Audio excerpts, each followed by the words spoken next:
Yes, hello, good day everyone. I'm really sorry for not being able to update you for quite a long time. I had issues with the microphone on my headset, but there's a good thing for that because I already got a new one. And now let's proceed with our discussion. And our discussion now is about culture and tradition, the story of the Filipino.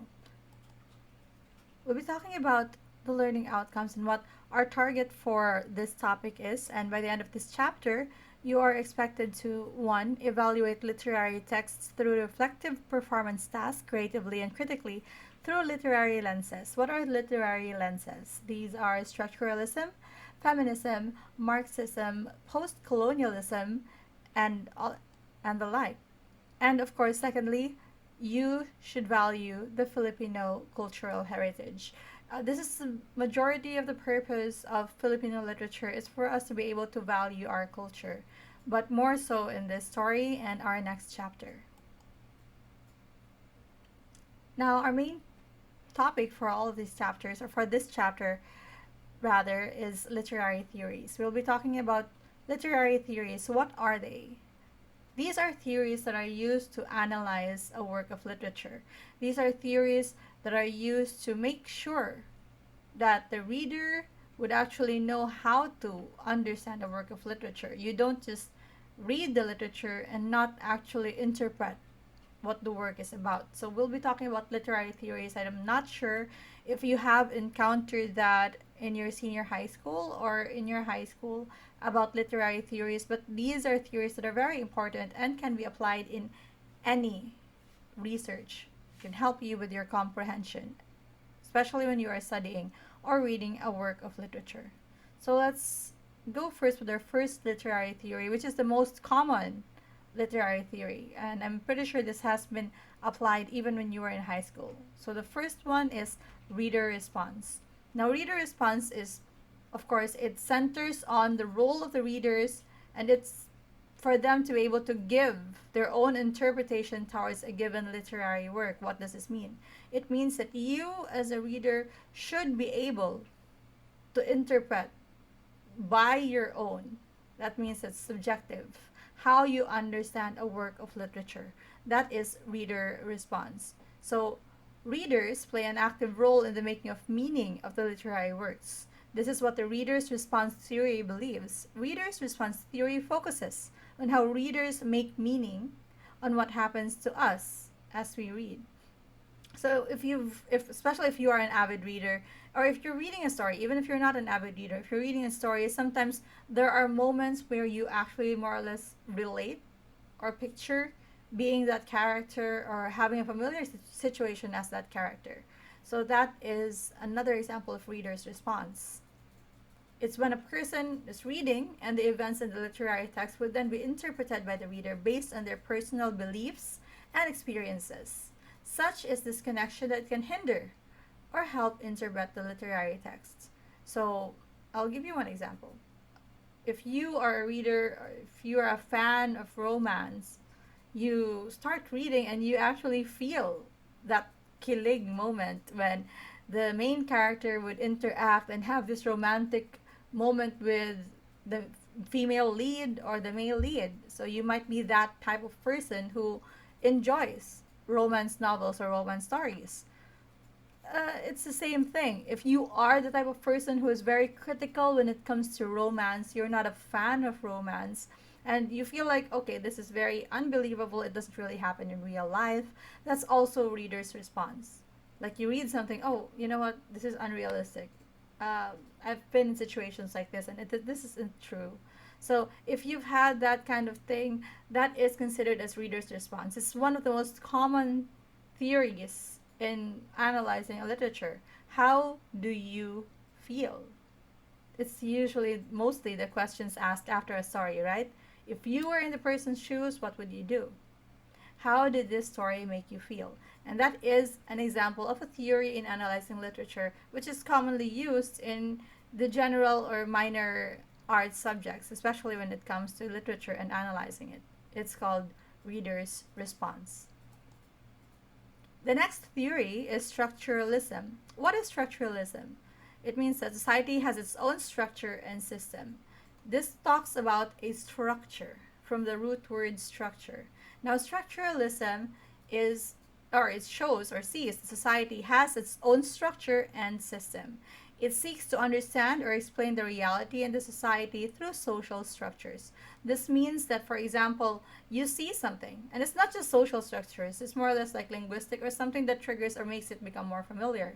So, in this theory, they say that each one, each situation, or each event is oddly correlated to other events in other parts of the world. So you don't say that this is just a specific area and it's just like it only happens here, but it can be correlated to other things. So that means that it is interconnected with each other.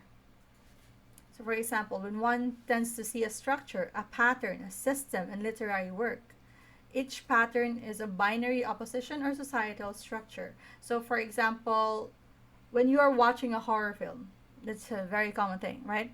When you're watching a horror film, somehow you would be able to predict that this person will be able or will be able to survive, or this person is going to have something scary that will happen to them in the next scenario. You just know. You have that feeling. Why? Because there is a structure. You've already experienced this pattern. At first, there's a group of students that go in a haunted house, you know, trying to do ghost hunting, finding or looking for a ghost, and then suddenly oh, you know what, there's something that's going to happen. There's probably going to be a ghost that's going to be haunting the house. There's probably going to be, a mystery that they'll solve, and something bad will probably happen to them. Because there is a pattern there. When you are watching a movie, if it's a horror film, you know that there's, a different aura. It's darker, usually happens at night, or if it's not at night, it's usually on a gloomy day. And if it's something that's happy, it's usually on something that's a bright scenario, a bright day. So that's how structure is. You don't know consciously sometimes, but then somehow when you're reading, you understand, oh, this is what's going to happen. And even if this story is, say, set in Spain, set in Europe, set in India, and even if it's set in those different countries or different locations, somehow you from the Philippines can seemingly relate to that. Somehow you, as a reader from a certain country, can still understand and find a structure to that. So that's how you view structuralism. There is a pattern to that. And you can read that and you can understand that. It's not really, you won't be able to notice that without understanding, oh, it's actually a theory. I did not know that it's a theory. And I've been analyzing it like that. I've been seeing patterns in stories, I've been seeing patterns in movies, and I never really thought that that was a theory already. So without knowing it, you are applying structuralism there. Okay, the next one. Feminism. Now, the feminist theory focuses on advocating gender equality, and it focuses on issues and empowerment. So it could either be the issues that go against gender equality, or it could be solutions that show the empowerment of women. So this views society in a way that promotes the advocacy of gender equality and justice. Now, feminism is not really just in literature, but in general. I'm not sure if you're familiar with the terminology, but I'm pretty sure you are. When I talk about feminism, it's not really just about showing women being dominant over men. Not really. It's more or less about equality. It's gender equality. Women fighting for their rights, for them to be treated equally. Okay? Because there are some literary work that shows subtle or blatant signs of interaction between the two genders. Now, what are the two genders? These are the male and the female, and their differences. This focuses on the inequality, the stereotype, the oppression, and as well as the empowerment and the balance of the genders. Now, for example, inequality. What does this mean? There are so many situations where the lady or the woman is being deemed as a person that is weak, a person that couldn't fight, that is not capable of it. Take, for example, the story of Mulan in Disney. She was not allowed to fight, but she proved herself. But sadly, she proved herself in the guise of a man. She had to dress up as a man to be able to prove herself, suddenly revealing at the very end that she is, in fact, a woman, and she destroyed all those gender stereotypes that women cannot fight in the war, that women are not, in fact, strategic. And all of that discrimination against women, she was able to destroy that, thus showing balance between the genders. Another thing, and it's a very typical, scenario in, it's subtle, but it's there. There are stories, especially in our country, sometimes in the movies, where the mother is always the sole caretaker in the house. The mother is the one that watches over the children. The mother is the one that takes care, cooks, etc., while the man is the one that provides food for the family and works. There are some stories that show that, especially stories that depict, provincial life, rural areas, or even the traditional setting that we've had. Of course, we've had modern stories where there's already equality, which is actually good. But again, this is feminism. It really shows that the power that women hold and the unfair treatment of roles or gender stereotypes. Now, gender stereotypes should usually be, destroyed, broken down now, especially now that we're in the 21st century. So there should not be gender stereotypes. But sadly, there are a lot of gender stereotypes in literary works. And sometimes you read and then you think about that. Where is this? You'd see damsel in distress. This girl trapped in a castle, or this girl waiting for the hero to save her. So that's that. There's always that inequality there, that the woman is not capable of saving herself, and there's always going to be a man somewhere that will save her from her demise. So that in itself shows the inequality. So that's another example. Of course, it's preference. There are other readers who would see that, oh, you know what, showing weakness or doing this and that is not really that offensive. But, it really depends on what theory you want to see. It's just, being neutral and seeing that in a very equal lens. You'd see that in a non-biased sense, where you see, oh, there's a subtle role discrimination here. So that's an example of feminism or feminist theory. All right.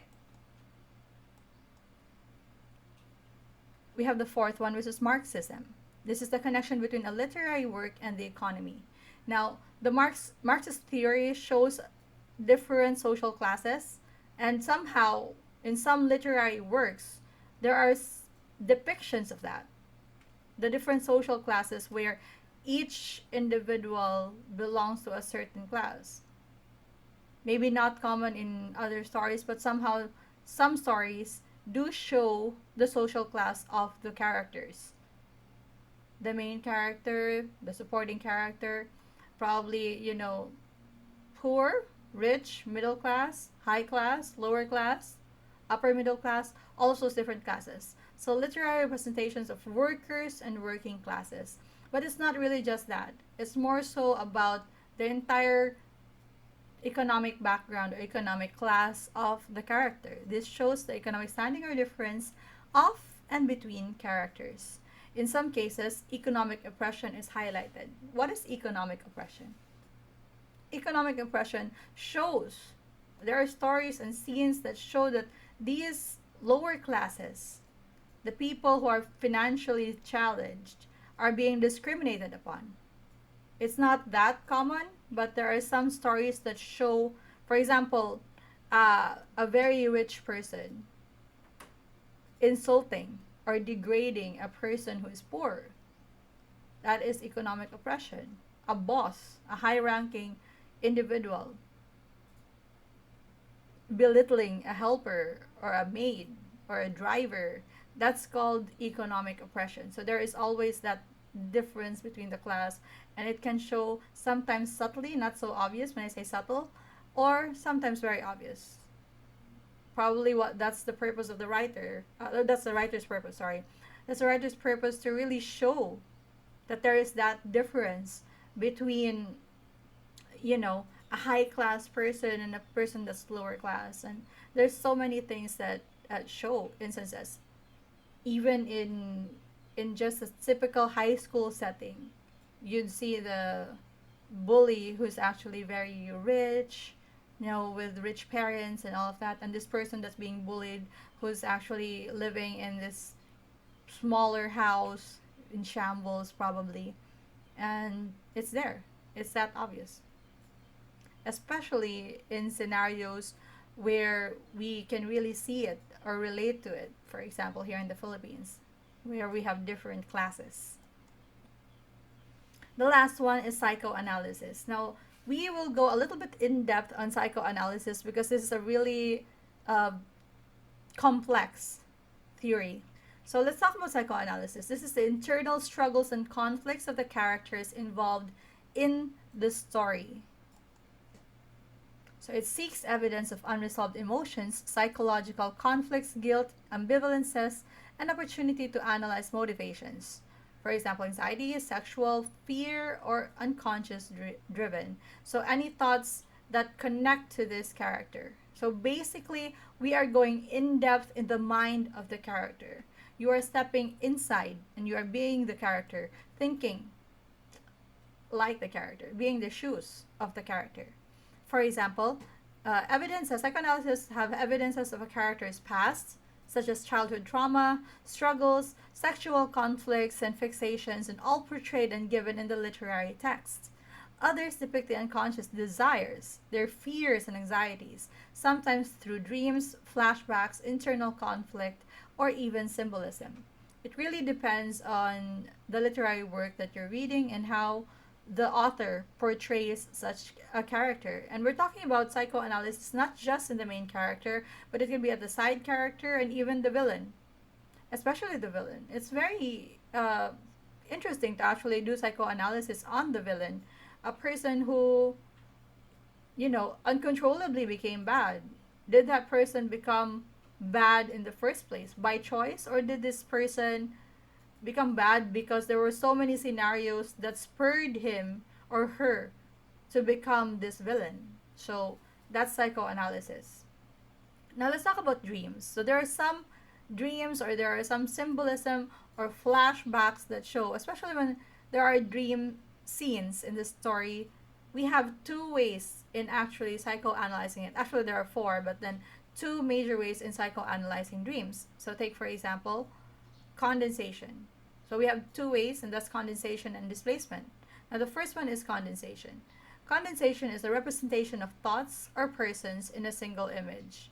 So if that person or that child is dreaming about a monster that's chasing her or him, this monster could not just be, a supernatural being, but this monster could symbolize a fear, a trauma, most probably represented by somebody who abused this child or this person. Or, for example, if a person is dreaming about being chased by someone, maybe that person is dreaming about being chased by guilt. Maybe that person did something that's bad, and this person is, subconsciously dreaming about something that was chasing it, and something that was chasing him or her. And that something is actually guilt, but in the dream, it manifests into this scary monster. So that in itself, there are different thoughts, different persons that symbolize one single image that comes up and becomes the monster in the dream. And the opposite is displacement. Displacement is association of one subject to another image. For example, this person is dreaming about, you know, a woman, and that woman may probably be the missing mother of this person. And there's that displacement because that person sees this woman as a motherly figure, but in fact, that person is actually thinking about their mother. So there's a difference. Condensation is a lot of different thoughts in one image. Displacement is one subject being placed or being in place of another image. Now let's talk about character personalities. I'm sure you've had this in your psychology subject. We talk about the id, the ego, and the superego. So those are the three different personalities that we have. Now let's first talk about the id. The id is your instinctive actions. It's done unconsciously, it's located in the subconscious, and it is the center of primal desires or aggressive behavior. Now, the id can be two things. Now, the id can usually be done out of instinct. So, for example, if somebody attacks you, violently attacks you, what do? Do you just stand there and allow that person to attack you? Sometimes, out of instinct, you attack back, you fight back, you hurt that person, even if you are not an individual who likes hurting somebody else physically. But, suddenly you find this courage in you that spurs you to act upon instinct, act upon survival. This is your subconscious. This is your instinct. Something that's primal, something that's animalistic, that really wants you to fight for survival. Now, this sometimes happens too. For murderers or killers as well. Sometimes they can't control their id. The id is sometimes a desire to be violent. Maybe you have that. And suddenly it develops without really understanding. It triggers everything else, and that causes that person to commit crimes. Okay, next one is the ego, the rational and logical side. It balances between the ego and the superego. Sorry, it balances between the id and the superego and acts according to societal standards. It's located in the conscious. So this is you. You and your everyday, self. When you walk around and you're fine, that's your ego. You are the balance of everything. You are the aware. That's the aware self. The person who is aware of everything. You are the balance there. And of course, lastly is the superego. The awareness of both right and wrong. Let's just say this is your voice of conscience. It motivates you to do what is right and prevents you to do what is wrong. So the superego is both located in the conscious and subconscious.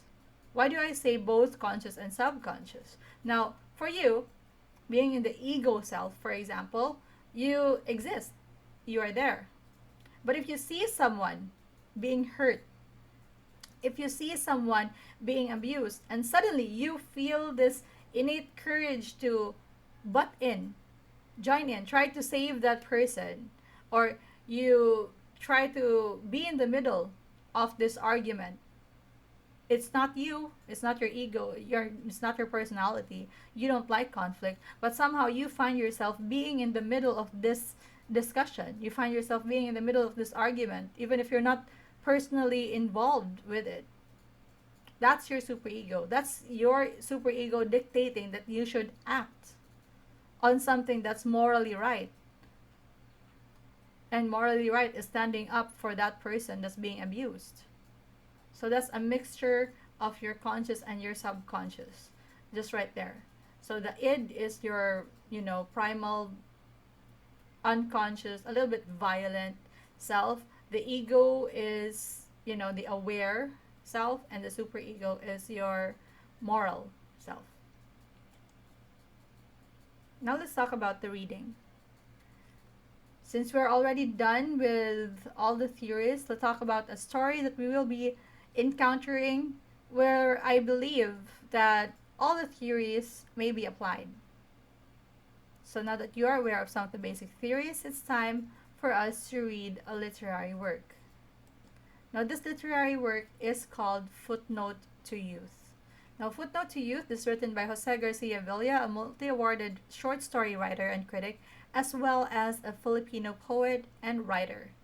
The story is about teenage pregnancy and life. I'm not sure if you're familiar with the story.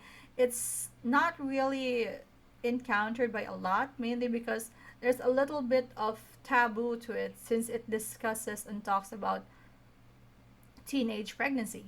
But it's very important for us to actually talk about this one, most especially when we talk about a lot of cases.